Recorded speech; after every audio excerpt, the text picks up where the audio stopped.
Hey everyone, so this is 11/22/63 episode 2 that's called the Kill Floor.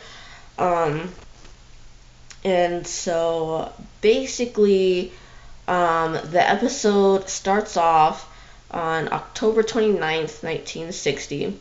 And Harry is shown being chased by a group of kids who call him Harry Fairy, which I think is really ridiculous. I when I first watched this, I wanted to like punch those kids in the fucking throat myself for picking on him, just because he seemed a little bit different.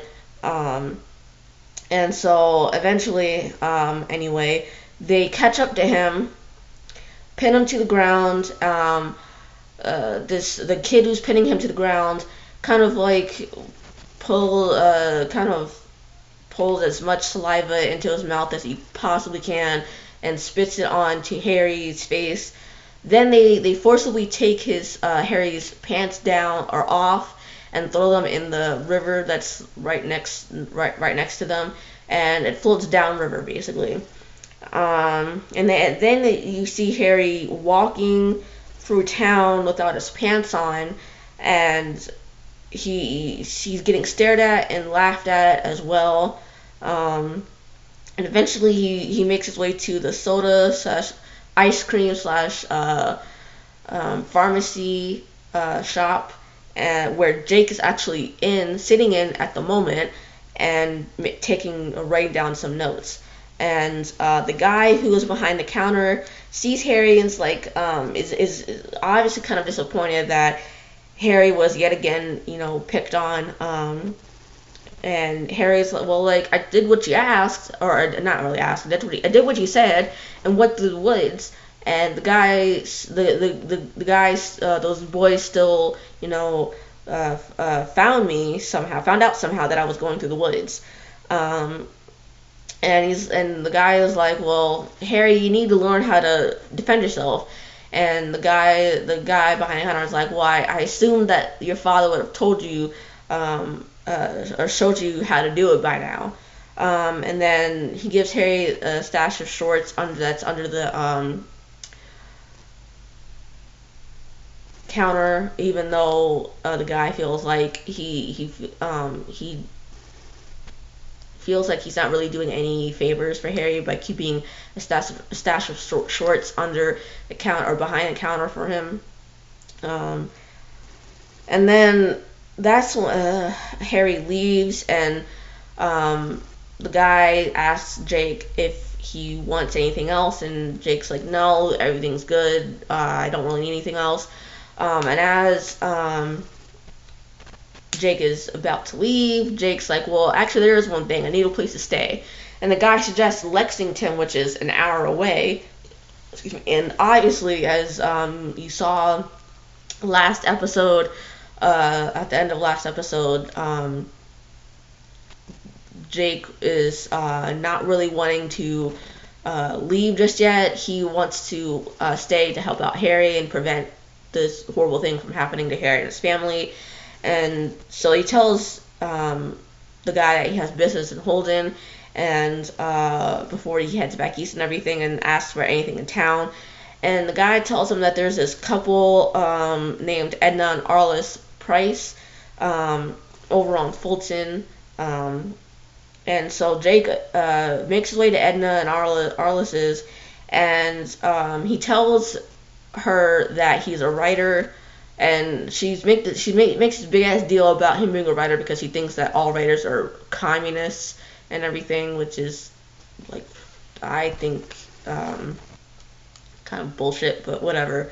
I mean, this is the Cold War era, so I can't really be that mad about her assuming that, but anyway, Jake then tells her that he's only staying for 3 nights until November 1st, and she's like, well, I'm gonna need to charge you the full week rate, and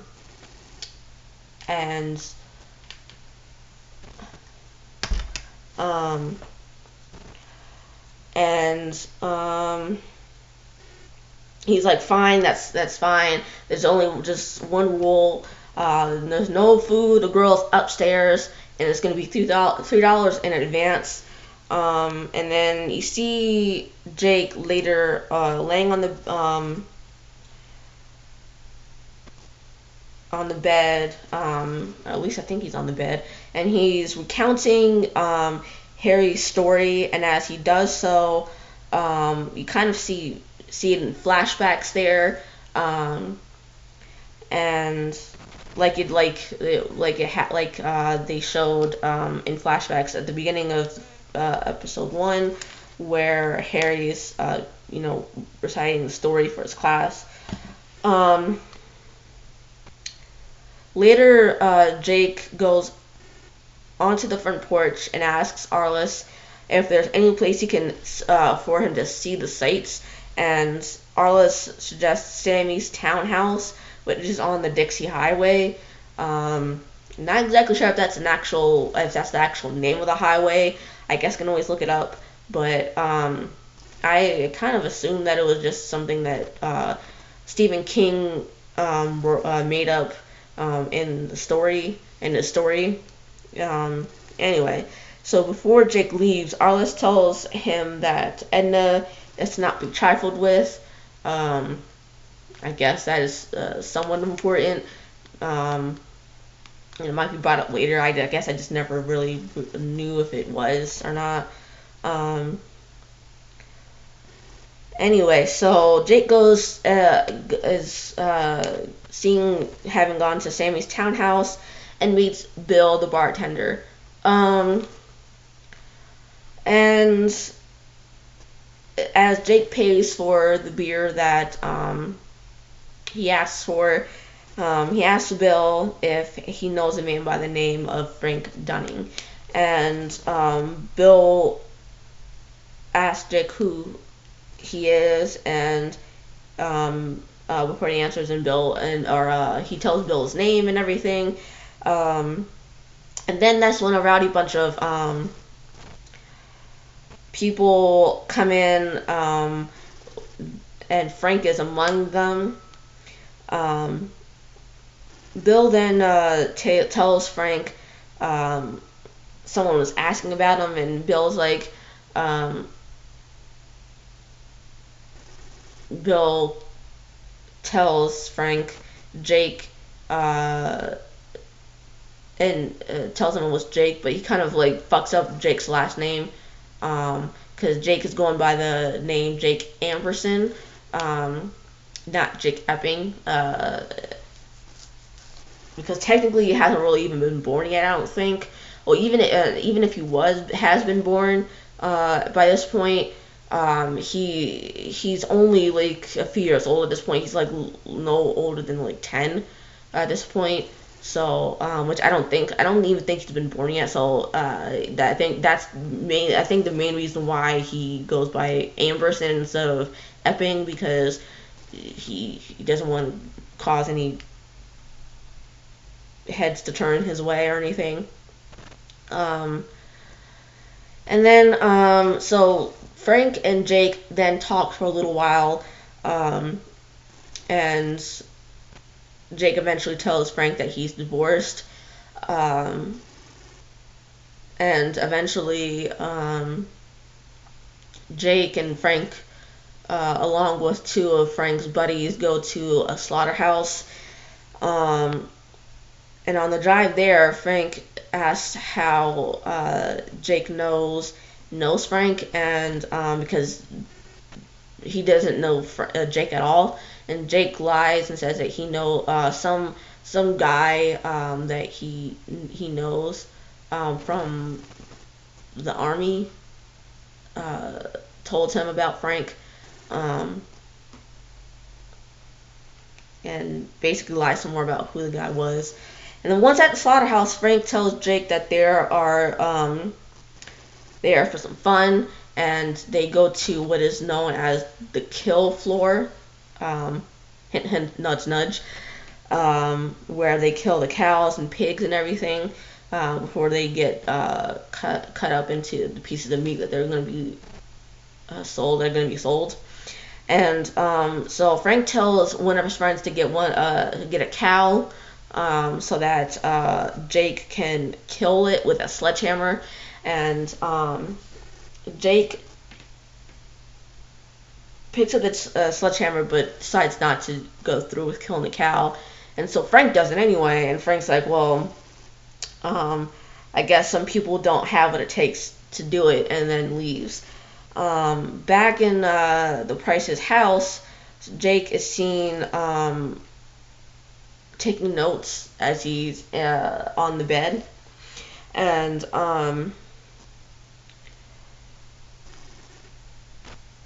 then he goes to Jake's house, or not Jake's house, sorry, Harry's house, and his mother Doris answers the door, and he tells Doris that she won an all paid expense to a landmark for Hungry Americans trip to the Lexington Halloween Festival, and he asks how many will be going, so that he can fill out the form and everything, and she says 1 adult and 3 kids. And then Jake tells the younger Harry that there will be a costume party, or a costume party, and contest in the lobby. And Harry tells Jake that he's gonna go as Buffalo Bill. Then Jake leaves, and kind of is seen eating dinner in the Price's living room with the Prices and everything. And then after Edna picks up everyone's plates, goes to the kitchen and gets coffee for everyone, Arliss tells Jake the story, tells Jake first that there is no such thing as a war hero. After Arliss asks if Jake has ever served in the army before, Jake tells him that he served in Korea, which is obviously a lie. And that's when Arliss tells him that there's no such thing as a war hero. And Arliss then proceeds to tell Jake the story of how he was awarded the Bronze Star. And it was during World War II where his platoon was attacked, and one of his men was shot and I think killed, and he sees this little kid, this kid who he believes couldn't be over the age of 18, who he thought shot and killed his friend, and drowns the kid, and basically that's when he was awarded the Bronze Star by the U.S. government. And then at the end of the story, he says to Jake, the last thing you can say about killing a man is that it's brave. And then there's a knock on the door a few seconds later, and Edna opens the door, and it's Frank. Frank is there looking for Jake, and he takes Jake to his takes Jake outside and says that he thinks that they got off to a bad start, and that he wants to take Jake to his butcher shop.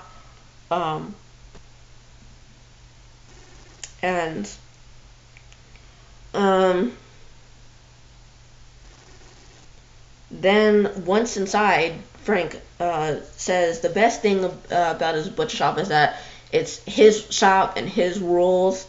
And he continues to say that the thing about rules is that it holds the universe together, and that since Jake understands that, that he also will understand that when rules are broken, there's a price or consequence that needs to be paid for it. And then Frank tells someone in the back room to come out, and it's Doris, his soon-to-be ex-wife. And she's all beaten up, or she has like a black eye or something, or a bruise on her cheek or something. And Jake says to Frank that it's not what he thinks it is, and Frank's like, well, it looks like you, Jake, are trying to fuck my wife. And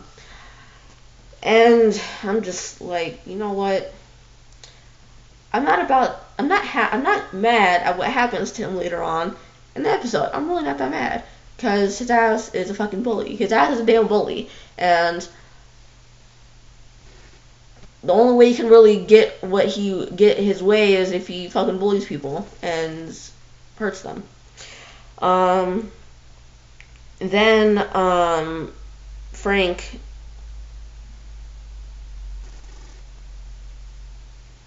is told by Jake that Doris had no idea what Jake's intentions were. She had no she had no role in this at all. And Frank decides to beat up Jake anyway. Then Frank kicks Jake out of the shop and tells him to leave town and never come back, basically. When Doris leaves a minute or two later, he tries to apologize to her, but she just walks away and doesn't say anything. Then you see Bill in the bushes a few feet away, having watched the whole entire thing. Then Jake walks back to the Prices, and along the way he stops by a gun shop and asks to buy a gun, which he does. And then in a flashback, a flashback is shown to when Jake and Al are talking before Jake had gone into the rabbit hole, and he asks Al how he can tell when the past is pushing back, and Al says that Jake will be able to just feel it. Al gives an example of how when Al had first started going in and out of the rabbit hole, he came across this news story about a girl in Lisbon, Maine, who was shot and crippled in a random hunting accident, and Al initially thought there would be no harm in trying to keep it from happening, but every single time he tried to do it, something would always come up that would prevent him from getting the girl shot and crippled, and it would be as little as a flat tire, a traffic violation or something, or just any little thing would stop him from going back and making sure that she doesn't get shot or crippled. And every single time he tried to do it, he would always get stopped. Then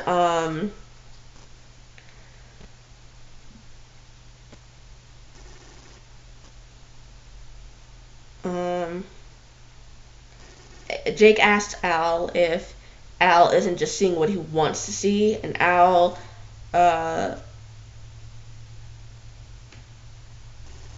says to Jake the very last time that he went through the rabbit hole, which was when Jake and his ex-wife Christy were talking, he didn't have cancer. Like, before he went through the rabbit hole the last time, he didn't have cancer, because Al, a month before that last trip to in the rabbit hole, he had a full physical workup at his doctor's office, and he was completely healthy. He was completely fine. He had a clean bill of health. And next thing you know, when he comes back through the rabbit hole after Christy leaves, he has cancer. And then it cuts back to Jake back in 1960, and he is woken up, and he runs to the bathroom and vomits. He looks himself in the mirror and says that the flu or food poisoning won't stop him from doing what he plans on doing the following night. And so the next day he goes to the drugstore in town, buys adult diapers, and a little, and a little thing of, I think, aspirin or something. The adult diapers is for what I assume is for Jake not needing to go find a bathroom, which would prevent him from stopping Frank from killing his family. Um, and then you see Jake getting ready to go to Harry's, and he's going over Harry's story one more time. This time without the flashbacks. And then he makes his way to Harry's house and hides behind some bushes. As he waits for 8 p.m. to roll around, Bill comes up behind him and puts a knife to Jake's throat. Bill asks or is asked by Jake what he's doing, and Bill tells him that he could ask Jake the same thing. And then Jake's like, well, I need to be able to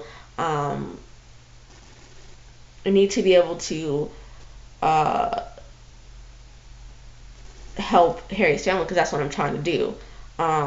Jake asks if Bill is Frank's watchdog, and Bill's like, he no, because he hates Frank. He then tells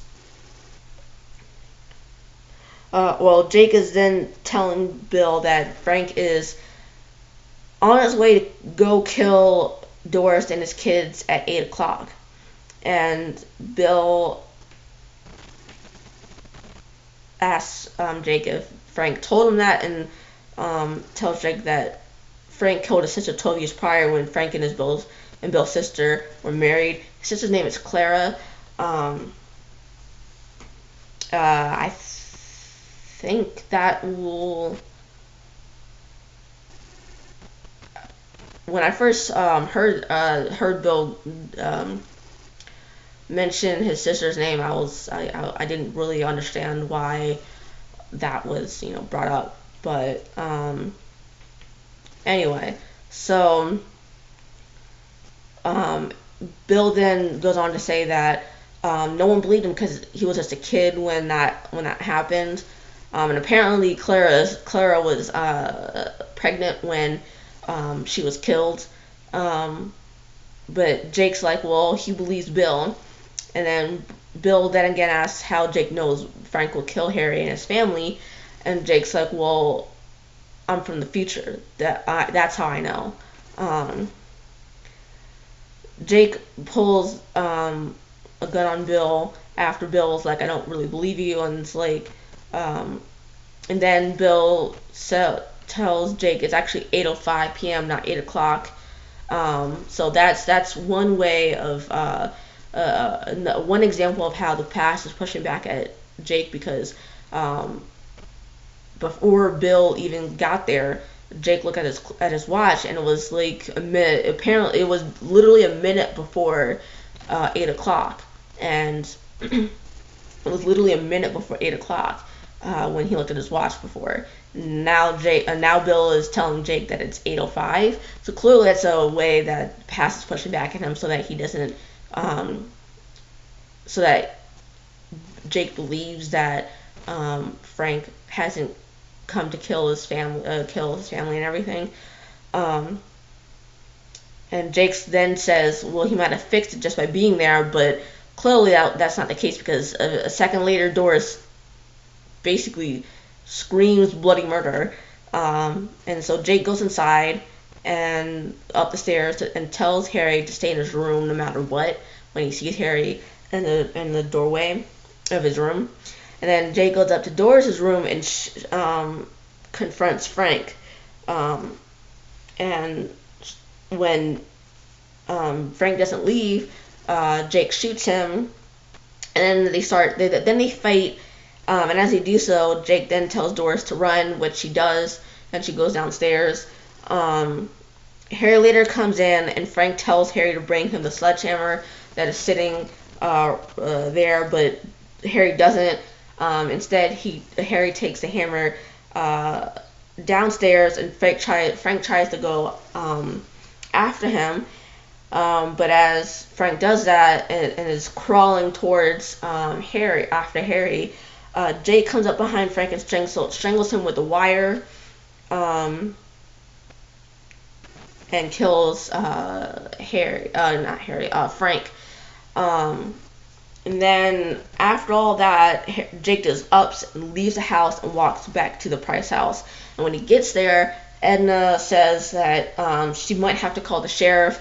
And Jake's like, just tells her that despite what Jake looks like at the moment, which is all bloody and everything, he didn't do a bad thing. And her response to that is that God knows what is in his heart, and God is the only one that is the final judge. So Jake gets in his car and starts to drive away, but and that's when it starts raining and everything, and he drives off, but then he stops shortly after that, goes to this little faucet to rinse off the blood that's on his hands and on his face. And as he's doing that, he repeats the names of Harry's family, his brother and sister's name, and his mother's name, and that they're still alive, and that it worked. And that's when Bill comes up behind Jake with a gun pointed at Jake, and he holds up a newspaper clipping, a burned newspaper clipping of JFK having just been shot, and asks what the hell the clipping is all about, and then forces Jake into the car. So that is the end of that episode. When I first watched this episode, this was back in like January, February, I think, when this show started being released on Hulu.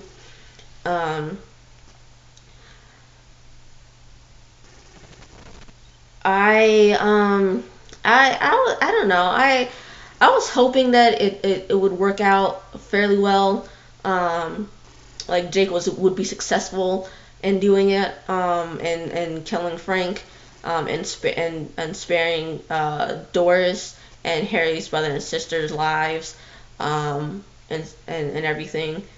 And then that way, Harry wouldn't turn out the way he has with a mental disability in the future. Overall, I was really rooting for Harry or Frank to die. I was overall rooting for it because I was so tired of Frank just fucking BS in this episode, and I'm not that sorry that, or I'm not sorry at all that Frank is dead. I'm not that sorry at all. But like I said last episode that I recapped, I'm not gonna do any predictions for it. I will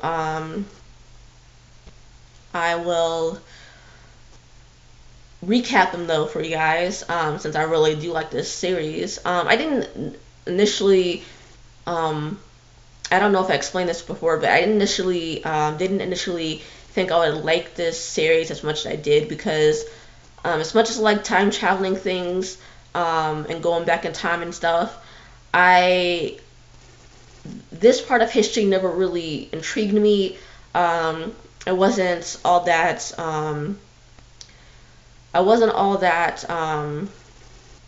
enamored by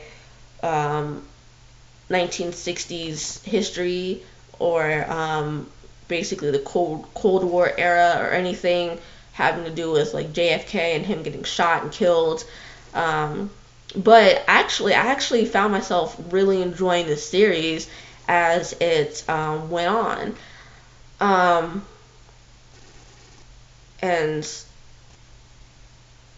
I think a lot of other people have too. So with all that said, I would still love for you guys who are watching me recap 11/22/63 to tell me any thoughts that you have while watching it, if you're watching it for the first time, or if you are not watching this for the first time with me. Just tell me what you overall thought of it the first time you watched it. because I would love to like see, get your thoughts on it and see if you would have done anything differently in Jake's shoes in each episode. Um, and I will recap 11/22/63 weekly and put videos up for it every Tuesday.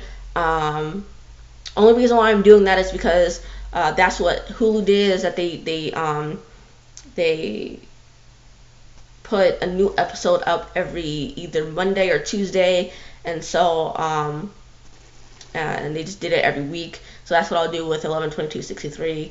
But yeah, until next week on Tuesday, hit like if you like this video. Subscribe if you want to see me recap 11/22/63 every week until the final episode. And with that said, I will see you when in the next video. Bye.